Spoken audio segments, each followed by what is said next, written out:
Dale una vuelta, mira distinto. Piensa que todo puede... Saludos, el Padre Alejandro, su amigo, está con ustedes. Un feligrés me preguntó: Padre, ¿es bueno orar por los difuntos?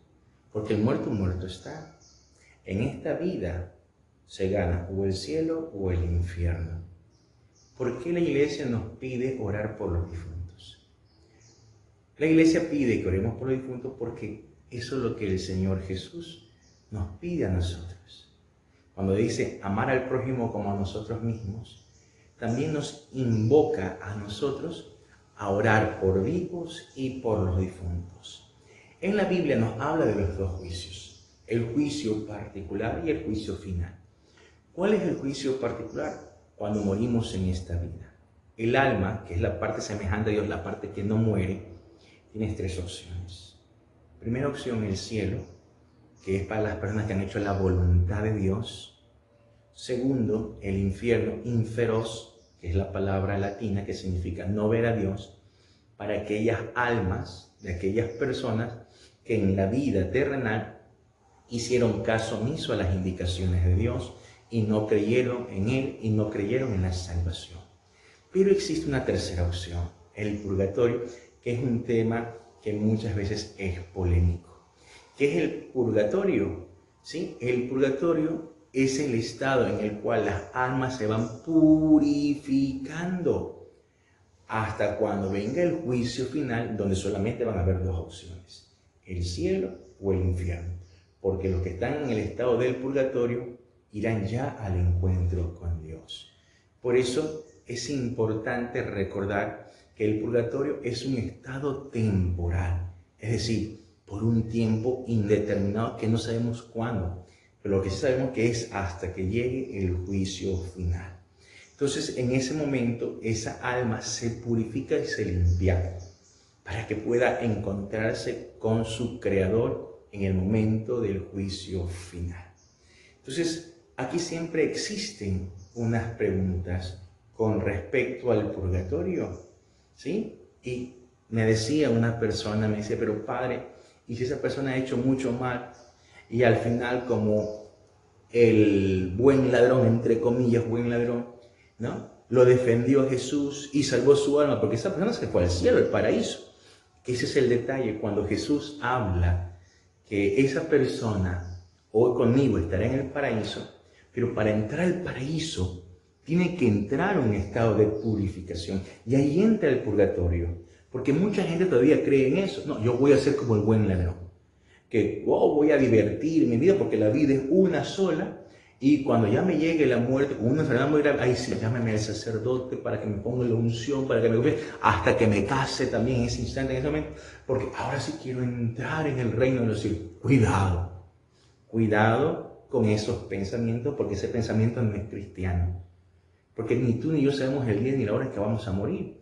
Mira esta pandemia, cómo nos ha desnudado, cómo nos ha mostrado la fragilidad del ser humano.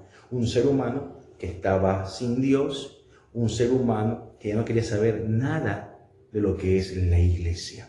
Entonces, por eso es el estado de purificación, el purgatorio, y eso lo encontramos en el Apocalipsis, capítulo 21, versículo 27. Nada impuro entrará en la nueva Jerusalén, entrará en ella. Así surgen algunas preguntas espontáneas con unas respuestas iluminadoras. ¿Para qué estamos en este mundo? Estamos en este mundo para conocer, amar y servir a Dios. ¿Para qué? Para poder salvar nuestras almas. Dios nos coloca en este mundo para que colaboremos, para ser también una catapulta para aquellas personas que están viviendo en tinieblas o no han conocido a Dios. Por eso que cada uno de nosotros tenemos que ser un espejo de Dios. Que Dios se vea reflejado en nuestras actitudes, en nuestras palabras y en nuestro acercamiento con el prójimo. Entonces, eso me parece que es importante analizarlo. Porque en fin y al cabo, ¿a dónde tenemos que llegar? Tenemos que llegar a Dios. Ahora bien, muchas personas no hablan del purgatorio porque dicen que no figura en la Biblia. Y Cristo salva a todos. Entonces, ¿para qué hablar de este estado? En esta vida o se gana o se pierde. Pero nosotros los católicos No podemos pensar de esa manera. Recordemos que Jesús por segunda vez va a venir en la parusía, la segunda venida. Entonces ahí va a juzgar a vivos y muertos. Y entonces los que ya han limpiado y han purgado sus almas podrán encontrarse con el Creador. Yo quiero dejarles una narración muy linda, muy hermosa, que nos puede especificar un poco lo que es el purgatorio. En un pequeño coloquio, un laico hablaba del purgatorio y decía en el diálogo entre dos personas, Miguel y José, Miguel decía: en nuestra conversación pasada hablabas del purgatorio y puedo entender en base que estos textos bíblicos se basan para creer en ello, pero todavía no entiendo por qué hay que orar por los difuntos. Pues si se condenaron, sabemos que no hay nada más que hacer, pues su situación es irrevocable y se salvaron o no se salvaron. Entonces, le resta entonces purificarse. No habría tampoco necesidad de hacerlo. José le responde: sí, pero como también te decía anteriormente, aquellos que murieron en gracia de Dios, pero imperfectamente purificados, al purificarse sufren. Recuerda que ellos también son parte de la iglesia, que es el cuerpo de Cristo. Y si sufre un miembro, todos los demás sufren con él. Es pues una obra de caridad orar por ellos, para que ese sufrimiento pase pronto y pueda gozar más prontamente la visión y presencia de Dios. Miguel responde: ¿pero cómo sabes que el orar por ellos puede beneficiarles o aminorar su sufrimiento? José le responde: hay un texto en las Biblias católicas que nos pueden hablar sobre este tema. Miguel le responde: ¿qué texto? José le responde: se encuentra en el libro de Macabeos, segunda de Macabeos, capítulo 12, versículo 38. Judas, después de reorganizar el ejército, se dirigió hacia la ciudad de Odolán. Al llegar el día séptimo se purificaron según la costumbre y celebraron allí el sábado. Al día siguiente fueron en busca de Judas, cuando se hacía ya necesario, para recoger los cadáveres de los que habían caído y depositarlos con sus parientes en los sepulcros de sus padres.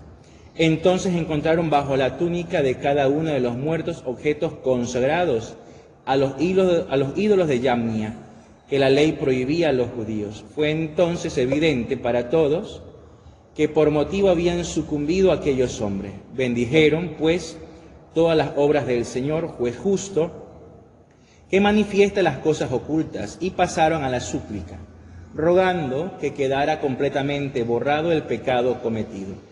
El valeroso Judas recomendó a la multitud que se mantuvieran limpios de pecado a la vista de lo sucedido por el pecado de los que habían sucumbido.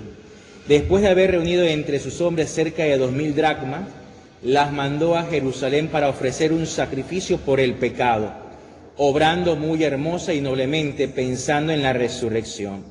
Pues de no esperar que los soldados caídos resucitaran, habría sido superfluo y necio rogar por los muertos. Mas sí consideraba que una magnífica recompensa está reservada a los que duermen piadosamente. Era un pensamiento santo y piadoso. Por eso mandó hacer este sacrificio expiatorio en favor de los muertos, para que quedaran liberados del pecado. Observa, querido Miguel, cómo Judas se da cuenta que unos compatriotas murieron y entre sus pertenencias tenían ídolos, y atribuye esto a la causa de que hubiesen perecido en batalla.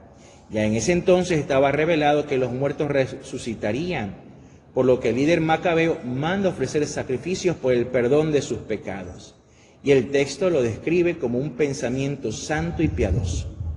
Miguel le responde: pero espera un momento, si en verdad ellos murieron cometiendo pecado de idolatría, ¿no es eso lo que ustedes llaman un pecado mortal? ¿No decías que el que muere en pecado mortal se condena? ¿Qué sentido tendría orar por alguien que ya está condenado? José le responde: lo que sucede es que Judas no está al tanto de saber si realmente murieron en pecado mortal. No sabemos si antes de morir alguno o inclusive todos se arrepintieron de corazón, y al hacer un acto de contrición perfecta, Dios les perdonó. De allí que Judas prefiere piadosamente, como un acto de caridad, a hacer sacrificios por el perdón de sus pecados. Incluso en los casos donde todo puede apuntar a que alguien ha muerto en pecado grave, no hay que darlo por sentado, porque la última palabra siempre la tiene Dios. Solo Él conoce la intención, las circunstancias, cada quien, y solo Él sabe qué pasó durante los últimos instantes de su vida. Hasta en el caso de los suicidas, donde no parece haber habido tiempo para arrepentirse, no podemos estar seguros de su condenación. Por otro lado, no hay que olvidar que Dios es omnisciente y lo sabe todo, incluso antes de que ocurra. Es muy posible que Él, viendo la oración de sus hijos desde la eternidad, pudo, en virtud de ella, haber derramado gracias que le movieran a la conversión antes de morir. Miguel le decía a José: pero nunca podrás saber si alguien ha salido del purgatorio, por lo cual nunca sabrás si ha llegado el momento en que incluso esas oraciones sean inútiles.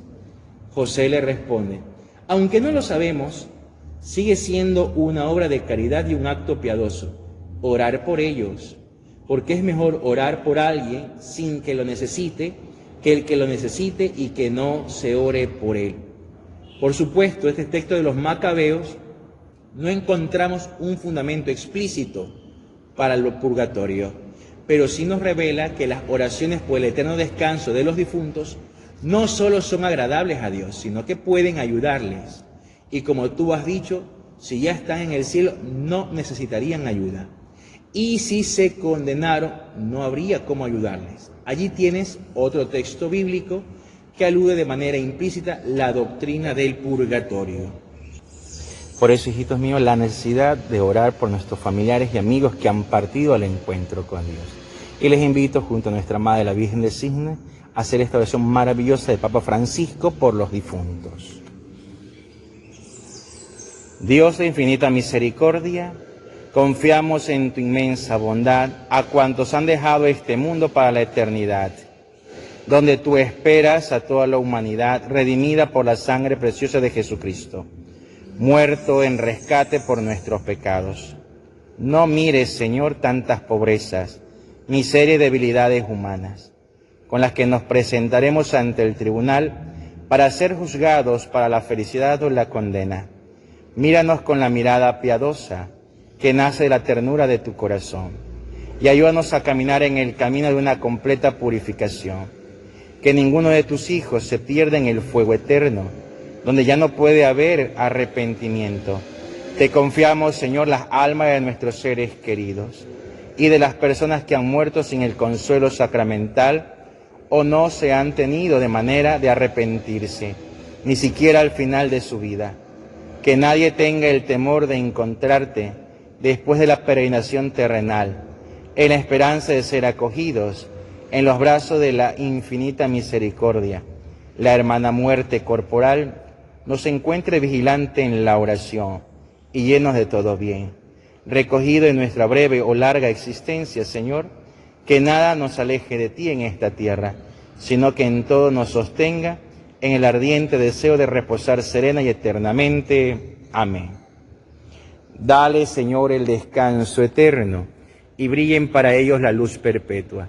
Dale, Señor, el descanso eterno, y brillen para ellos la luz perpetua. Dale, Señor, el descanso eterno, y brillen para ellos la luz perpetua. Descansen en paz, así sea. Y la bendición de Dios Todopoderoso, Padre, Hijo y Espíritu Santo, descienda sobre ustedes, les acompañe siempre. Amén. Ánimo, que no te quiten la esperanza. Pa'lante, camina, no te detengas jamás.